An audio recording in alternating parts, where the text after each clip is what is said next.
Folks, I'm back. Another day, another shirt, another topic for our videos. This one should be a little bit short. Yesterday we talked, or in the last video, we talked about locality as an agent and whether or not we can talk about cities doing things. And I suggested that we could with some caution. And in this short video, I just want to give you the background setting for thinking about urban competition. And I am drawing this from a famous piece by David Harvey in 1989, in which he discusses Baltimore's change from a strategy of urban managerialism to urban entrepreneurialism. And this, if I can ever figure out how to spell it, is where this notion of urban entrepreneurialism and entrepreneurial cities is first introduced. The actual concept is based on Schumpeter, which is not what Harvey is doing, but the notion comes originally from David Harvey. And I'll come back to this. First, I just want to talk a little bit about these broader socioeconomic changes that put urban regions into competition with each other.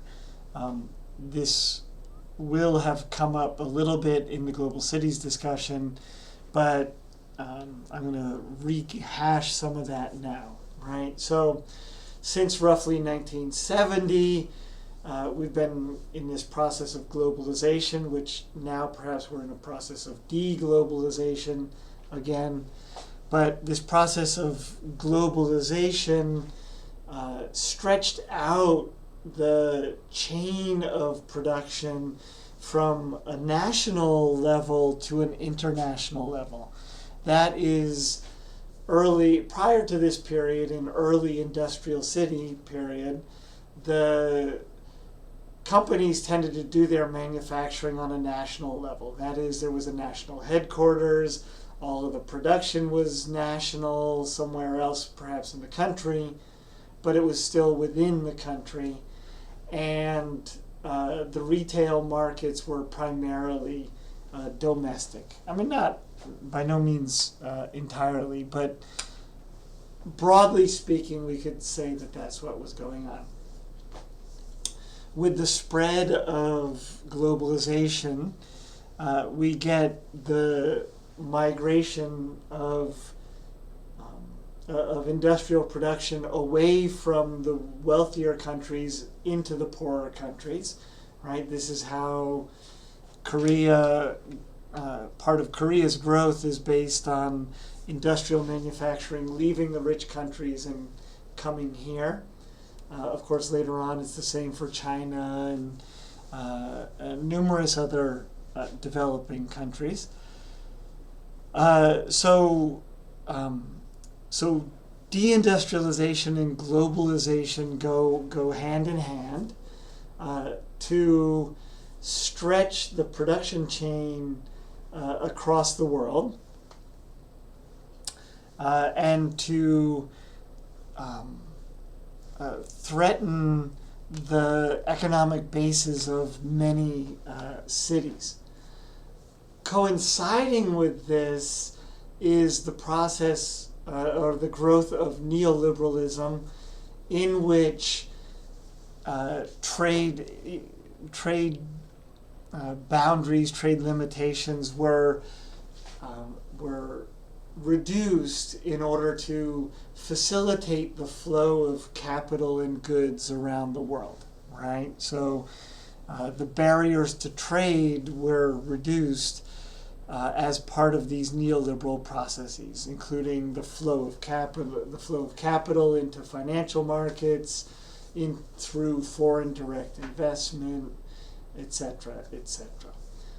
And so these sort of three characteristics work together, globalization, deindustrialization, and neoliberalization, to create an environment in which not only the rich cities in rich countries, but also cities in poorer countries would compete for different pieces and parts of the production chain. And you read about this somewhat in the Hong Kong case. And so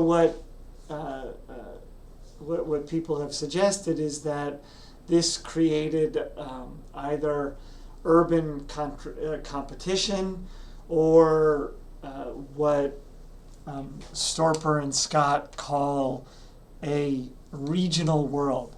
That is, that the global economic competition shifts from being taking place at a national level to taking place at a regional level, and thus we have London competing with New York and Tokyo and Paris and Frankfurt for financial services. We have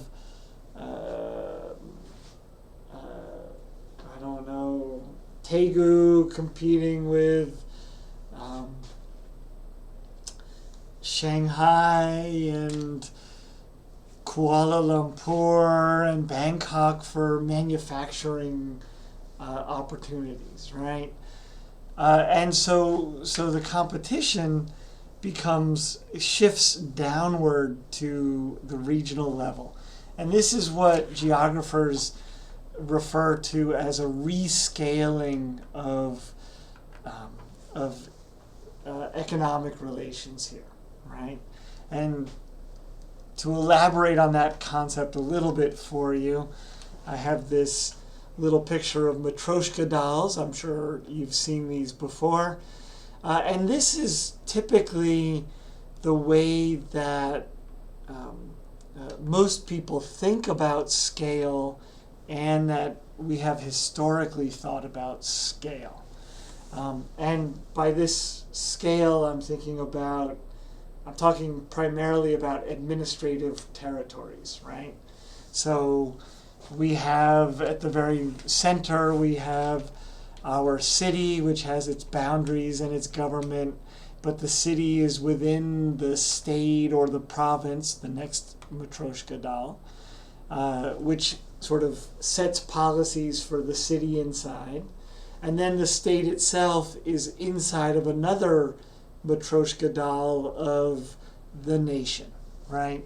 And so the idea is, and then of course the nation is within that chaotic world that is the world. And the principal notion here is that policies set at the national level then trickle down to the state level and then to the city level. And so there's a clear hierarchy of scale. But what contemporary geographers, in particular, based on the work of my friend Neil Brenner, who's now, he was at Harvard and now he's at University of Chicago. His work helped us rethink scale, and works very much. He's actually one of the big names bringing Lefebvre out. So some of his ideas are drawn from Lefebvre and other pieces, right? So the idea is that actually all of these scales are always interacting, right? So as the national scale begins to reduce regulation, really what it is doing is pushing regulation and tax policy, et cetera, down into a different scale, right? Maybe the state scale, maybe the city scale, the regional scale. And so the neoliberal move is to shift the responsibility for social welfare away from the national scale and down to the local scale, because this allows capital to put regions in competition with each other along the lines that we discussed earlier with the growth machine of Peterson and others, in which we treat cities as offering a package of benefits with a set of costs based on taxation, etc., etc. Taxation, property costs, and other built-in costs that capital could choose from, and could put these cities into competition with each other in order to get the best deal, right? At the national level, the firms were unable to compete or to force competition that would lower tax rates and whatnot. But by shifting the scale of responsibility for social welfare and tax revenue to the local cities, firms were able to set those cities into competition with each other to attract their manufacturing facilities or their headquarters. So I think I've made that statement a few times already, not just today, but in past weeks. So I hope that much is clear.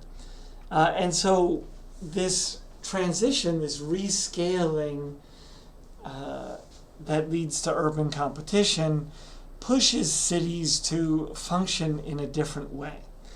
Under an earlier period where the national scale dominated and jobs were more or less distributed around the nation,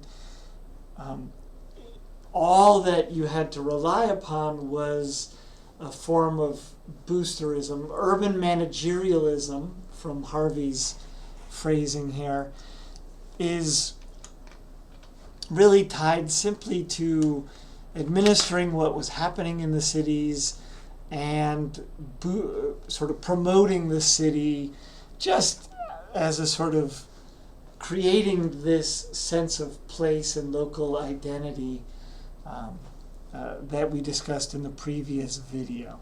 It wasn't so much an effort to compete on the basis of taxation and services. There wasn't the same kind of competition.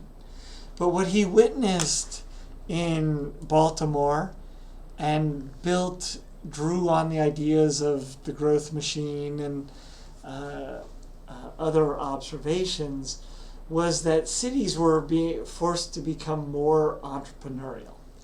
And that is, they had to engage not just in boosterism and promotion, but they began to exercise an increased reliance on PPP, public-private partnerships, due to a lack of funding, and as a way to attract additional urban improvements. Cities decided to start partnering, city governments decided to start partnering with firms to help develop the city together. And he's thinking in particular about the harbor in Baltimore, which was built with a developer in order to create a safe shopping environment that might also be attractive to other businesses and office towers in downtown Baltimore, which had seen a huge decline as industry left the city. But one of the key factors in the balance of affairs, the sort of balance of trade here in public-private partnerships, is that these investments are somewhat speculative, right? The city, in partnership with the private sector, will try to create a new shopping center down by the shore, or will invest in a new museum or a sports stadium or something like this, in order to attract further investment. But what happens in these, typically happens in these speculative investments,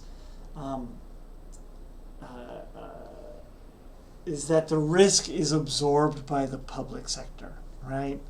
Typically, the public sector would sort of carefully plan and coordinate development across the whole territorial, its territorial boundaries, thinking very long term and trying to take account of a wide variety of concerns. But in engaging in this kind of speculative investment, the investment shifts to focus on sort of single projects here, there, scattered.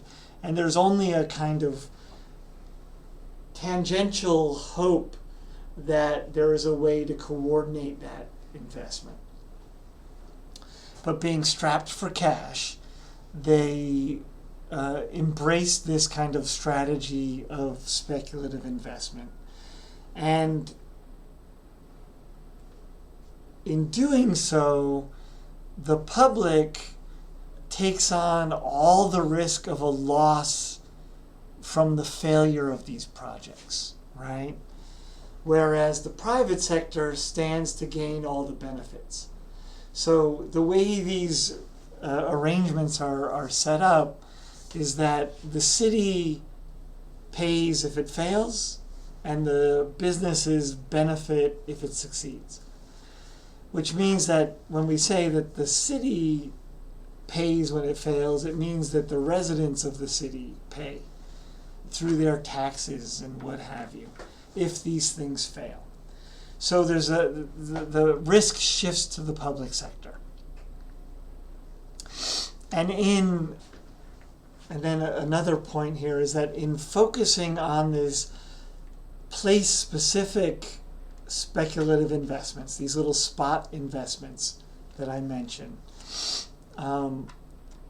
this new urban entrepreneurialism focuses on the political economy of place rather than territory, right? It's all about, a la the growth machine, it's all about creating place, creating a particular value that a particular location monopolizes by having access to the harbor and harbor views, or by creating property value by building a new museum that naturally increases the property values around it, right? So the focus shifts to place rather than the whole boundaries. The hope is that place-specific intervention will benefit the whole territory, but there's no guarantee that it will do so. There's no clear promise that it will do so, and there's no clear promise that any benefits created will be contained within that territory, right? So it may be that cities provide huge tax incentives that create a lot of these wonderful jobs right downtown, but that actually the people who take those jobs live outside of the urban boundaries. So the city provides a huge tax incentive and gets almost no benefits, right? So there's no real promise here, right? The public takes that risk, and either way the private sector benefits.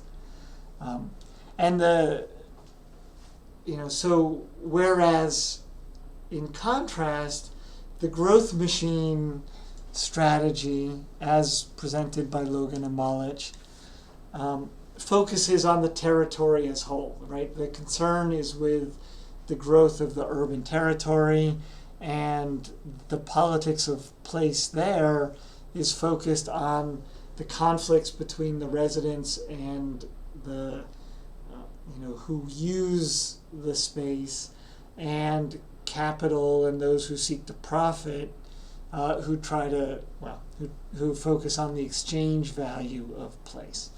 But the focus there is on the territory as a whole and increasing the accumulated rent of the territory. Whereas in the urban entrepreneurialist approach, the focus is just on these very narrow sites, with the hope that some sort of urban acupuncture perhaps will create trickle-on effects that benefit the territory as a whole. And which is another way of saying that perhaps the economy, because responsibilities had been scaled down to the cities were less able to manage the larger economy and the effects of the larger economy than they had been previously. And thus, they're forced to focus on these small, simple projects that the larger economic and more powerful economic interests would like to pursue. So with that point, I'm going to end this video and move on to Schumpeter's notion of entrepreneurialism and growth. Actually, I'm just going to move on to his notion of growth and development in the next video.